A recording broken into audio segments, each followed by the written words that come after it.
Summarizing. What is summarizing? From dictionaries, it is defined as taking a lot of information and creating a condensed version that covers the main points, and to express the most important facts or ideas about something or someone in a short and clear form.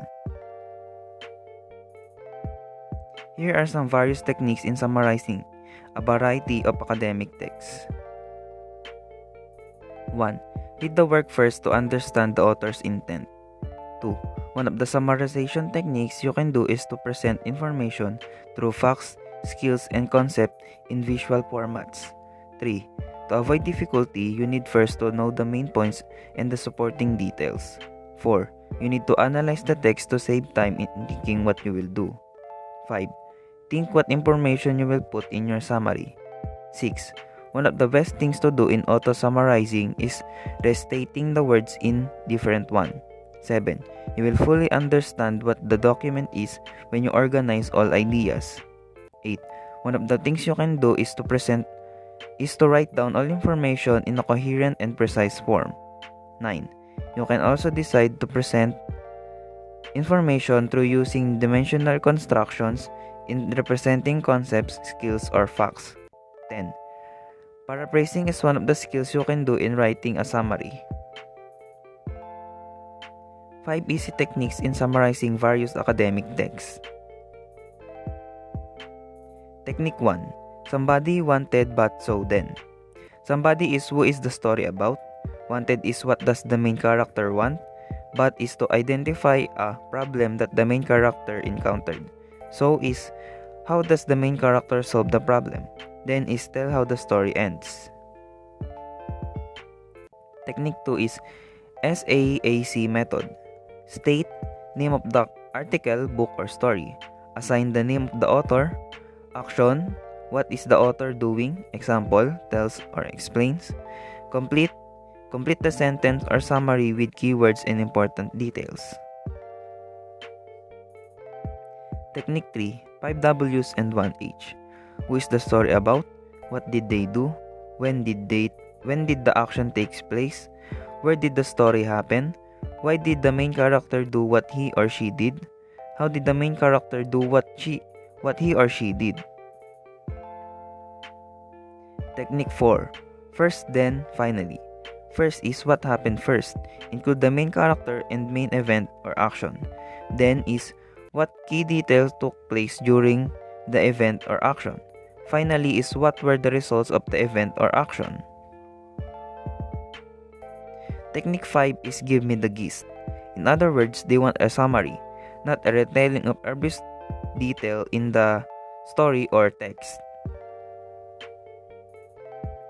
Summarizing is used to support an argument, provide context for paper's thesis, write literature reviews, and annotate a bibliography.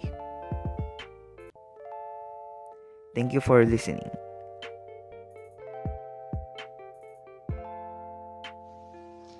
Hello, good morning. I am Crystalline H. Romera, and the topic is thesis statement.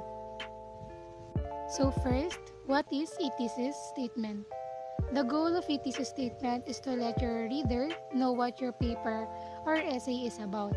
It helps your reader understand the greater context and scope of your topic. Plus, it lets your readers know what to expect from the rest of the work. A secondary benefit of a thesis statement is that it makes it easier to search for papers on a particular topic, especially in the realm of academic writing like research paper and thesis paper. For example, if you're writing a paper of your own, you want to look up other papers to use as evidence and sources. You can simply scan the thesis statement of several papers to see which match your topic and could be worthwhile sources to cite. The thesis statement is located at the beginning of a paper in the opening paragraph, making it an essential way to start an essay. A thesis statement isn't necessarily the first sentence in an essay.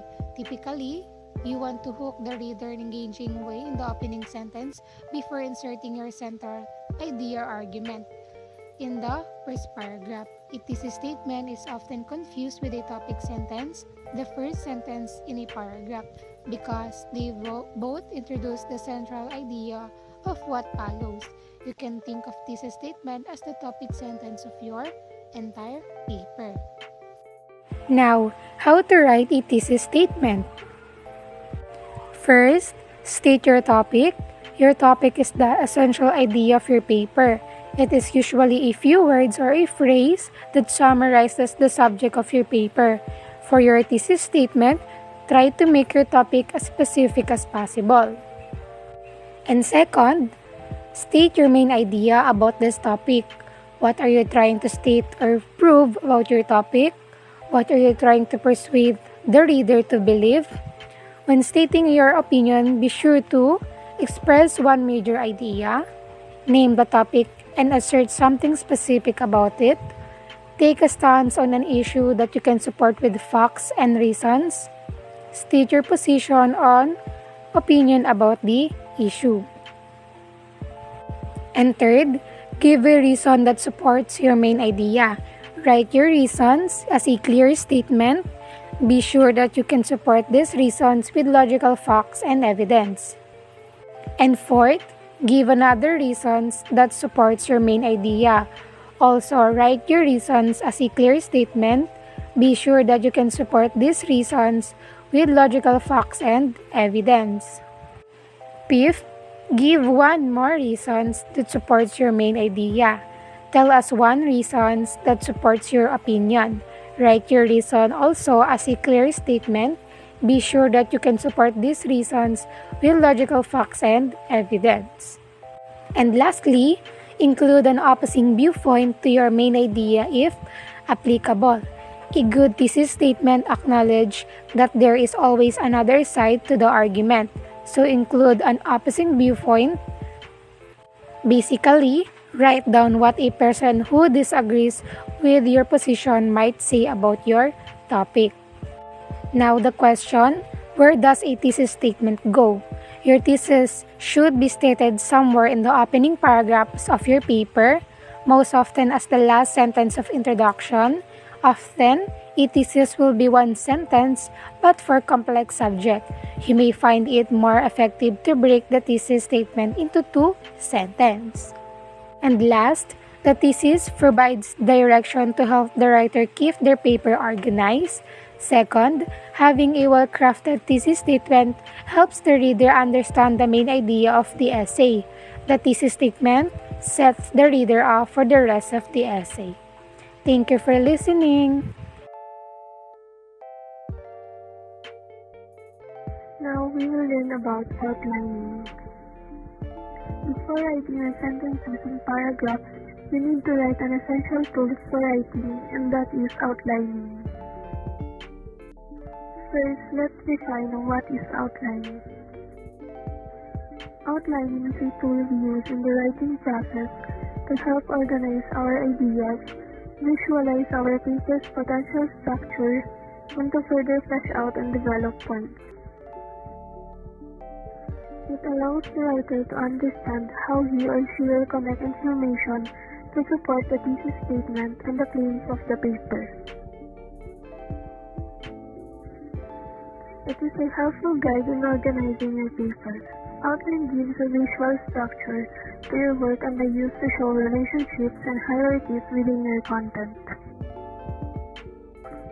To outline, you must create a linear, organized plan for your paper that shows the main ideas that you will discuss as well as their relationships within the paper. There are two kinds of outlines. First is the reading outline. A reading outline is used to get the main ideas of a text that is already written. Next is the writing outline. It is a skeletal version of your essay. It is used as a guide to organize your ideas. To organize your idea in an outline, you must begin by answering the questions that leads to your thesis statement. Use the 2 or 3 main ideas from this technique as your main heading. Write subtopics for each main idea.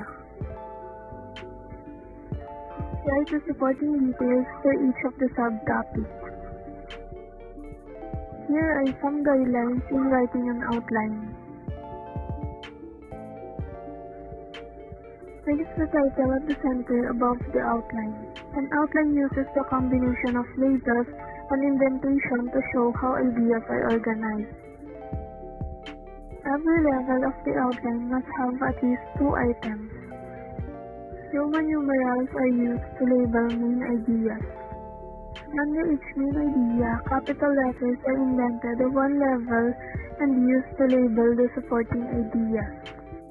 The details or examples that back up each of these ideas are indented an additional line labeled with the numbers and placed under the supporting idea. Lastly, any additional information about a detail or example is indented in one more level labeled with the lowercase letters. Put a period after each numeral and letter. Indent each new level of the outline. All items of fine kinds, Roman numerals, capital letters, Arabic numerals, should line up with each other. Capitalize the first letter of each item. Remember that the terms introduction, body, and conclusion do not have to be included in the outline. They are not topics. They are merely organizational units in the writer's mind. Now, for the types of outline according to structure, you may use the topic outline or the sentence outline. Topic outlines makes use of keywords and phrases. A topic outline is divided into 3 levels: the headings, the subheadings, and the sub-subheadings. Here is an example of topic outline. For the headings, look for the main ideas in the passage or text. Roman numerals are used to identify the headings. For the subheadings, you need to get the supporting ideas that further explain the main ideas. Use capital letters to present the subheadings. And for the sub-subheadings, they are the specific details or concrete examples of the supporting ideas. Arabic numbers is used for sub-subheadings. However, they are only given when necessary. Let's proceed to the sentence outline. Sentence outline uses complete sentences as its entries. It is also known as expanded outline.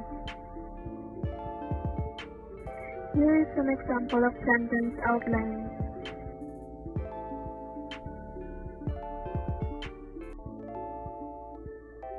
Please note that if there is an A, there must be a B, and if there is a 1, there must be a 2.